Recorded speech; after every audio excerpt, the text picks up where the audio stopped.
Mini, ഇന്നു തൊട്ട് നമ്മൾ പുതിയൊരു ജീവിതം തുടങ്ങുക. അതുകൊണ്ട് കഴിഞ്ഞ കാര്യമെല്ലാം താൻ മറക്കണം. ഇന്നു മുതൽ ഒരു പുതിയ ജീവിതം, മുഴുവനായിട്ടും പുതിയൊരു ജീവിതം നമുക്ക് തുടങ്ങാം. അല്ലെങ്കിലും കഴിഞ്ഞു പോയ കാര്യമൊക്കെ ഓർത്തിട്ട് എന്തിനാ? എന്തെങ്കിലും പ്രയോജനമുണ്ടോ? ഒന്നുമില്ലല്ലോ. ഞാൻ അതിനെക്കുറിച്ചൊന്നും ചിന്തിക്കാറേയില്ല എൻ്റെ സജീവ. കഴിഞ്ഞ കാര്യമൊക്കെ എന്തിനാ നമ്മൾ ഓർക്കുന്നത്? സജീവൻ പറഞ്ഞത് വളരെ ശരിയാ. പിന്നെ സജീവ, എനിക്ക് തൻ്റെ ഇഷ്ടങ്ങൾ എന്താണെന്ന് അറിഞ്ഞുകൂടാ. ഞാൻ ഇതുവരെ അതിനെക്കുറിച്ച് ചോദിച്ചിട്ടുമില്ലല്ലോ. അതുകൊണ്ട് ഇന്ന് തൊട്ട് അതെല്ലാം അറിഞ്ഞു തുടങ്ങണം എനിക്ക്. നമുക്കെന്നാ വീട്ടിലേക്ക് പോയാലോ? അപ്പോൾ ഇവിടെ ഒറ്റയ്ക്കല്ലേ ഉള്ളൂ.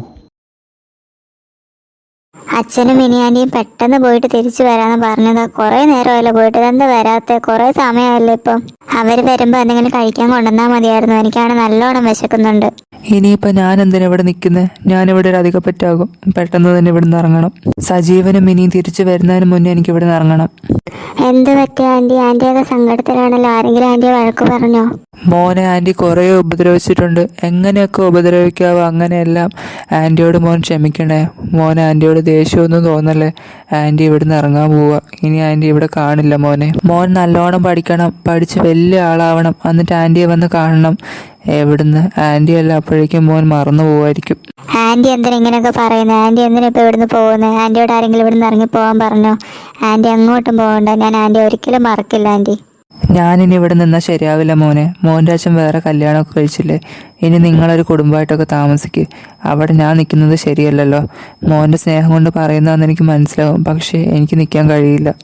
അപ്പം ശരി മോനെ, ആൻറ്റി ഇറങ്ങുക. ഇനി എപ്പോഴാണ് നമ്മൾ തമ്മിൽ കാണാമെന്ന് അറിയില്ലല്ലോ. ഇടയ്ക്കൊക്കെ ആൻറ്റിയുടെ വീട്ടിലേക്ക് വരണേ. അല്ല, ഇത് അപ്പൂന്റെ ആന്റി അല്ലേ? ഇവരെങ്ങോട്ടേ പോകുന്നത്? ബാഗൊക്കെ ഉണ്ടല്ലോ. നീ ഇവിടുന്ന് ഇറക്കി വിട്ടവരെ. ടീച്ചർ കാര്യങ്ങളൊക്കെ അറിഞ്ഞു കാണുമല്ലേ. അപ്പൂൻ്റെ അച്ഛൻ വേറൊരു കല്യാണം കഴിച്ചു. ഇനിയിപ്പോൾ ഞാനിവിടെ നിൽക്കുന്നില്ല, ഞാൻ പോവുക. ടീച്ചറെ ഇനി കാണാൻ പറ്റുമെന്ന് അറിയില്ല. ബായ് ടീച്ചറെ. നിങ്ങളപ്പോ ഇനി ഇങ്ങോട്ട് വരുന്നില്ലേ? ഞാനിനി വരുന്നില്ല ടീച്ചറെ. ആ ഡോക്ടർക്ക് എന്നെ ഒട്ടും ഇഷ്ടമല്ല. വെറുതെ എന്തിനാ ഞാൻ വരുന്നത്? Okay, bye. എടി കീർത്തനെ, ഇതാ കിടക്കുന്നു ആലപ്പുഴയ്ക്കുള്ള ബസ്. പറയുമ്പോൾ എൻ്റെ വീട് ആലപ്പുഴയാണല്ലോ. ഞാനും ഇതിന് കയറാം. ഹലോ സജീവ, ഞാൻ ശാലിനിയെ വിളിക്കുന്നത്. ഒരു കാര്യം പറയാൻ വേണ്ടിയിട്ട് വിളിച്ചതാ. ഞാൻ ആലപ്പുഴയ്ക്ക് തിരിച്ചു പോവാ. ഇനിയിപ്പോൾ അവിടെ എൻ്റെ ആവശ്യമില്ലല്ലോ. നിനക്കും നിൻ്റെ മോനും കാര്യങ്ങൾ നോക്കാൻ വേറൊരാളെ കിട്ടിയില്ലേ. വെറുതെ എന്തിനാ നിനക്കൊരു ശല്യമായിട്ട് ഞാനവിടെ നിൽക്കുന്നത്? എന്നാലും ചേച്ചിക്ക് എന്നോടൊരു വാക്ക് പറയാമെന്ന് ഇറങ്ങുന്നതിന് മുന്നേ അന്ന് ഞാൻ ഇറങ്ങാൻ സമ്മതിക്കില്ലായിരുന്നു. സജീവ, മിനി ചോറും കറിയെല്ലാം റെഡിയാക്കി വെച്ചിട്ടുണ്ട്. താഴേക്ക് വാ കഴിക്കാൻ. ടീച്ചർ അപ്പൂനെ മിനിനെ കൂട്ടിയിട്ട് കഴിച്ചോ? ഞാൻ പിന്നെ വന്ന് കഴിച്ചോളാം.